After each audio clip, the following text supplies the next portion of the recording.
नमस्कार दोस्तों, बहुत बहुत स्वागत है आप सभी का आपके अपने इस YouTube चैनल विधिटेरिया में। दोस्तों मैं हूं एडवोकेट मंजीत त्रिपाठी।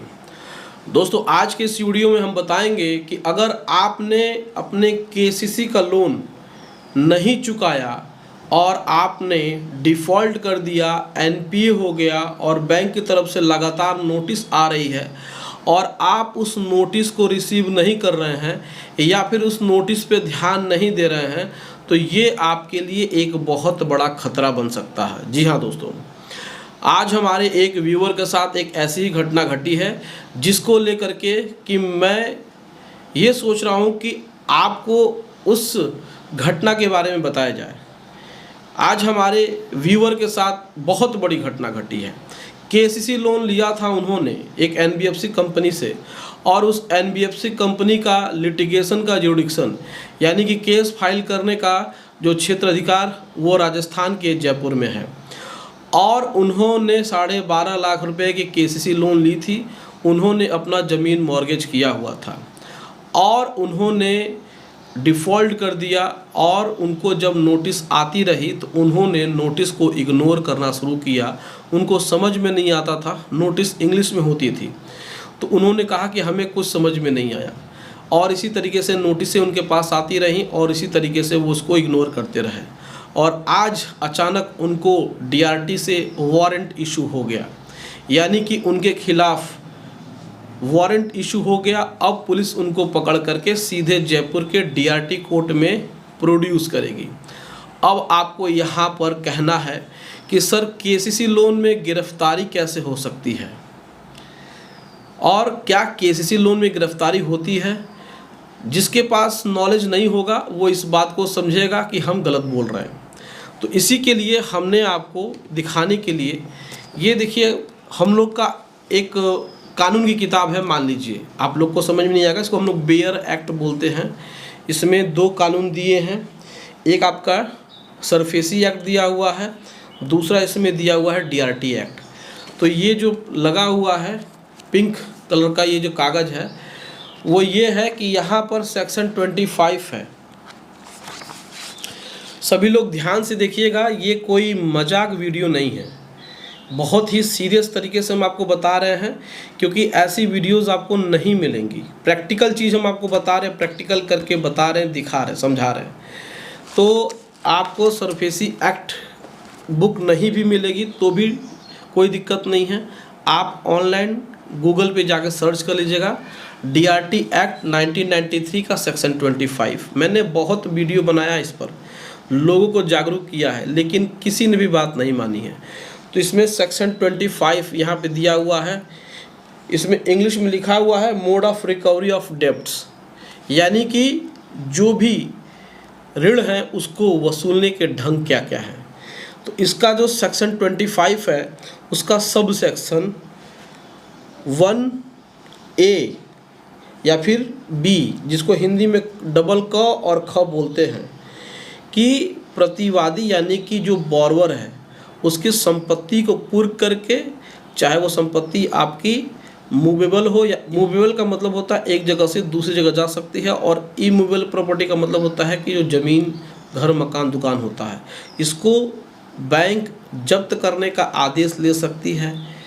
इसमें जो बी नंबर दिया हुआ है उसमें लिखा हुआ है साफ साफ कि प्रतिवादी को गिरफ्तार करके और उसे कारागार में निरुद्ध करके, यानी कि उनको गिरफ्तार करके और जेल में डाल करके बैंक अपना पैसा वसूल सकती है। तो आप अपने लिए सेटिस्फैक्शन के लिए गूगल पे जाकर सर्च करेंगे डीआरटी एक्ट 1993 का सेक्शन 25। उसमें आपको डिटेल में मिल जाएगा कि सेक्शन 25 का सब सेक्शन 1 और सब सेक्शन 2, इसमें दोनों दिया हुआ है कि बैंक अपने किसी भी लोन को अगर आपने मॉर्गेज किया है या नहीं किया है, दोनों तरीके से है, तो बैंक आपके ऊपर लीगल एक्शन इस प्रकार से लेता है। अब हम आपको बताते हैं कि हम आपको अपने स्क्रीन पे एक पिक्चर शो कर रहे हैं, एक डॉक्यूमेंट है, ये है वारंट का है। अब इसमें हिदायत दी गई है कि इनको गिरफ्तार करके जितना जल्दी हो सके जयपुर लाया जाए। मामला हरियाणा का है, नाम नहीं हम डिस्क्लोज करेंगे, लेकिन बताना इतना ज़रूरी है कि लोग इस तरीके से अनभिज्ञ हैं, लोगों के पास नॉलेज नहीं है कि बैंक जब आपको नोटिस भेजता है तो उस नोटिस को आप लोग इग्नोर कर देते हैं। कोर्ट की नोटिस आती है तो आप उसको इग्नोर कर देते हैं। आप लोग सोचते हैं कि केसीसी में हमें कोई प्रॉब्लम नहीं होगी। तो अब समय बदल गया है। पहले हुआ करता था केसीसी में समय लंबा चलता था, सेटलमेंट हो जाता था, लेकिन आजकल जो बैंक्स हैं, एनबीएफसी कंपनीज़ हैं, वो डायरेक्ट मुकदमा कर दे रही हैं। तो इसमें आपकी गिरफ्तारी हो सकती है, चाहे केसीसी लोन हो, चाहे पर्सनल लोन हो, चाहे वो अनसिक्योर्ड हो, चाहे सिक्योर्ड हो।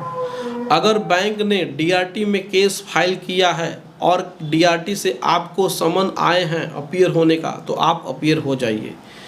नहीं तो आपको अपीयर होने के लिए वारंट इशू हो सकता है। वारंट पे भी अगर आप नहीं गए तो फिर नॉन बेलेबल वारंट इशू हो जाएगा। अब इनके केस में यही है कि अब ये वारंट पे भी नहीं गए, अब इनके खिलाफ एक NBW यानी कि नॉन बेलेबल वारंट इशू हो जाएगा। अब इनको पकड़ करके तो पहले दो चार दिन तक जेल में रखा जाएगा, उसके बाद इनकी जमानत कराई जाएगी इनके परिवार वालों के द्वारा, और उसके बाद फिर इनकी बात को सुना जाएगा। तो किसी भी प्रकार से लोन आपने लिया है, सिक्योर्ड हो, अनसिक्योर्ड हो, केसीसी हो, चाहे वो क्रेडिट कार्ड हो, और उसमें अगर डीआरटी से या किसी कोर्ट से कोई भी नोटिस आती है तो आपको उस नोटिस को बहुत ही ध्यान से देखना है। नहीं समझ में आ रहा है, किसी एडवोकेट को दिखाइए, किसी जानकार व्यक्ति को दिखाइए। लेकिन अगर कोर्ट का मुहर है, कोर्ट का नाम लिखा हुआ है, तो आपको इसको सीरियस लेना है, नहीं तो आपके साथ नुकसान हो जाएगा, जैसा कि हमारे इस व्यूअर के साथ हुआ। तो आप इसको हल्के में मत लीजिए। बहुत लोग कमेंट करते हैं कि मेरा केसीसी का लोन था, मुझे आज तक कुछ नहीं हुआ। तो आप देख लीजिए, स्क्रीन पे हमने इसको लगा दिया है, आप इसको देख लीजिए। जिसको भी डाउट होगा हम उसको उसके व्हाट्सएप पे भेज देंगे। ऐसा वारंट आया हुआ है, तो ऐसा हो रहा है। पहले के ज़माने कुछ और थे, आज का ज़माना बदल चुका है। तो आपको अगर नहीं समझ में आ रहा नोटिस, तो किसी को दिखवा लीजिए, पढ़वा लीजिए, नहीं तो आपके साथ प्रॉब्लम हो सकती है। दोस्तों, जानकारी रखना बहुत ज़्यादा ज़रूरी है, नहीं तो समय निकल जाने पे सिर्फ और सिर्फ नुकसान होगा। तो दोस्तों, आज की जानकारी आपको कैसे लगी, आप हमें कमेंट करके अपनी राय ज़रूर बताएं। वीडियो अच्छी लगी हो वीडियो को लाइक करिए और इसे ज़्यादा से ज़्यादा शेयर करिए, ताकि लोग अवेयर हो सके। आपके रिश्तेदारी में, आपके रिलेशन में अगर किसी ने लोन लिया है और उसके साथ ऐसी समस्या हो रही है, तो आप इस वीडियो को शेयर करिए ताकि उनको लाभ हो सके। तो मिलते हैं अगली वीडियो में एक नए टॉपिक के साथ। तब तक आप अपना और अपने पूरे परिवार का ध्यान ज़रूर रखिए। Thank you so much. जय हिंद दोस्तों।